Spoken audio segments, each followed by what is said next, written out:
Condo Old Tower មានតែពាក្យថាអរគុណសម្រាប់ទំនុកចិត្តដែលបងប្អូនគាត់តែងតែទុកចិត្តតាំងពីអគារទី1រហូតដល់យើងលក់អស់នៅអគារទី2ឥ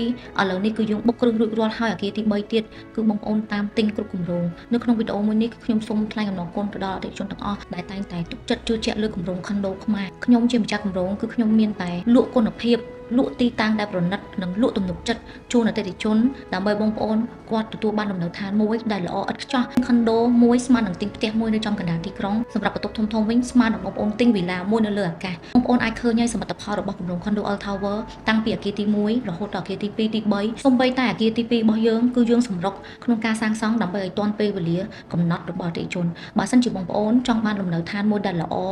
លំនៅឋានមួយដែលសុវត្ថិភាពបងប្អូនអាចជ្រើសរើសមកមើលគម្រោង Condo Old Tower របស់យើងទាំង3ទីតាំងបានបងប្អូនអាចជ្រើសរើសអគារទី1ក៏បានទី2ក៏បានទី3ក៏បានគឺសិតសឹងតែជាទីតាំងមាសទីតាំងដែលល្អជាពិសេសអគារទី3របស់យើងដែលមានទីតាំងនៅលើផ្លូវព្រះមុនីវង្សដែលយើងកំពុងតែពង្រីកអគារមួយនេះកាន់តែធំទៅជាទីតាំងទ្របមួយដែលសុវត្ថិភាពទ្របមួយដែលជាទីតាំងមាសហ្មងបងប្អូនដែលបងប្អូនទិញហើយមិនខកបំណងឡើយ Condo របស់យើងគឺផ្ដល់ជូននៅ Condo 2ជាន់ដែលជាម៉ូដថ្មីដែលផ្ដល់ភាពងាយស្រួលក្នុងការស្នាក់នៅជូនអតិថិជនសម័យថ្មីនិងសុវត្ថិភាពការរស់នៅដែលមានសណ្ដាប់ធ្នាប់ស្ងប់ស្ងាត់សុភមង្គលបំផុតជូនអតិថិជនអ្វីដែលសំខាន់ក្នុងការទិញទ្រព្យរបស់បងប្អូនទាំងអស់គ្នាគឺស្មើនឹងបងប្អូនសន្សំទ្រព្យដែលត្រូវនៅក្នុងគម្រោង Condo Old Tower របស់យើងដែរបងប្អូនដឹងអត់គម្រោង Condo Old Tower ផ្ដល់ភាពងាយស្រួលក្នុងការបង់ប្រាក់ជូនមែនតើបងប្អូនមានទឹកប្រាក់ 10% នៃតម្លៃ Condo ស្មើនឹង 6000 ជាងទៅ 7000 ទេបងប្អូនជាម្ចាស់ Condo ប្រណិតមួយនេះបានភ្លាមអ្វីដែលសំខាន់ប្រចាំខែគឺយើងមាន free ការប្រាក់ជូនបងប្អូនរយៈពេលវែងលើសពីនេះគឺបងទទួលបាន Condo